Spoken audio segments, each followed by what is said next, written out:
Assalamualaikum warahmatullahi wabarakatuh. Saya Mutiara Suci dari D3 Kebidanan tingkat 1. Di sini saya akan memenuhi tugas etika profesi tentang aborsi menurut pandangan Islam. Aborsi adalah menggugurkan kandungan atau janin sebelum sempurna masa kehamilan, baik dengan obat-obatan atau lainnya. Banyak di antara pelaku aborsi adalah mereka yang melakukan pergaulan bebas atau hamil tanpa didahului akad pernikahan. Dalam pandangan mazhab Hanafi, aborsi hanya dibolehkan sebelum 4 bulan usia kandungan. Akan tetapi, bukan berarti pengguguran tersebut tidak mengakibatkan dosa, tetapi dosanya tidak sebesar dosa membunuh manusia. Alasan dilakukannya aborsi yang dapat diterima antara lain apabila sang ibu merasa tak kuat mengandung, terlebih melahirkan, baik karena alasan sakit atau lainnya. Terus ada jenis-jenis aborsi menurut perspektif fikih menurut Maria Ulpa dalam bukunya. Yang pertama ada aborsi spontan, al-isqat al-dati, yaitu janin gugur secara alamiah tanpa adanya pengaruh dari luar atau gugur dengan sendirinya. Yang kedua, aborsi karena darurat atau pengobatan, al-isqat al-harwi, yaitu aborsi karena darurat atau pengobatan. Misalnya, dilakukan karena indikasi fisik yang mengancam ibu bila kehamilannya dilanjutkan. Yang ketiga, ada aborsi karena hilap atau tidak sengaja.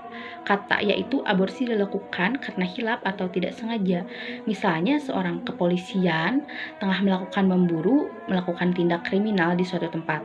Di suatu tempat yang ramai, karena takut kehilangan jejak, polisi berusaha menembak penjahat tersebut, tapi pelurunya nyasar ke tubuh ibu hamil.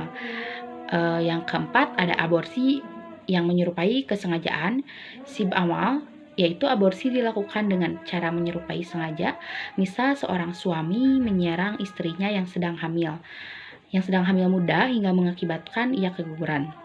Dan yang kelima ada aborsi sengaja dan terancam, al-amd, yaitu aborsi dilakukan dengan sengaja dan terencana, misal seorang ibu sengaja meminum obat dengan maksud kandungannya gugur, atau ia sengaja menyuruh orang lain atau dokter, dukun, sebagainya untuk menggugurkan kandungannya. Aborsi jenis ini dianggap berdosa dan 17 pelakunya dihukum pidana jinayah karena melakukan pelanggaran terhadap hak asasi manusia. Maka dapat disimpulkan bahwa melakukan tindakan aborsi dalam pandangan hukum Islam, apabila usia janin masih 40 hari atau sebelum ditiupkan menyaruh, maka fuqaha berbeda pendapat. Akan tetapi, apabila sesudah ditiupkan nyaruh, semua ulama sepakat untuk mengharapkannya. Dalam kasusnya, kedaruratan medis dalam Islam diperbolehkan karena untuk menyelamatkan nyawa si ibu. Sejalan dengan peraturan pemerintah karena hak tersebut sesuai dengan kaidah usul fikih, yaitu jika berhadapan dengan dua keburukan, maka yang harus dihindari adalah yang paling buruk. Idza ta'aruda al-masadani ru'ya azamahuma hilhadaran. Bahaya secara syara harus dilakukan. Daral judalu syari'an. Sekian penjelasan dari saya. Mohon maaf bila ada kesalahan. Wassalamualaikum warahmatullahi wabarakatuh.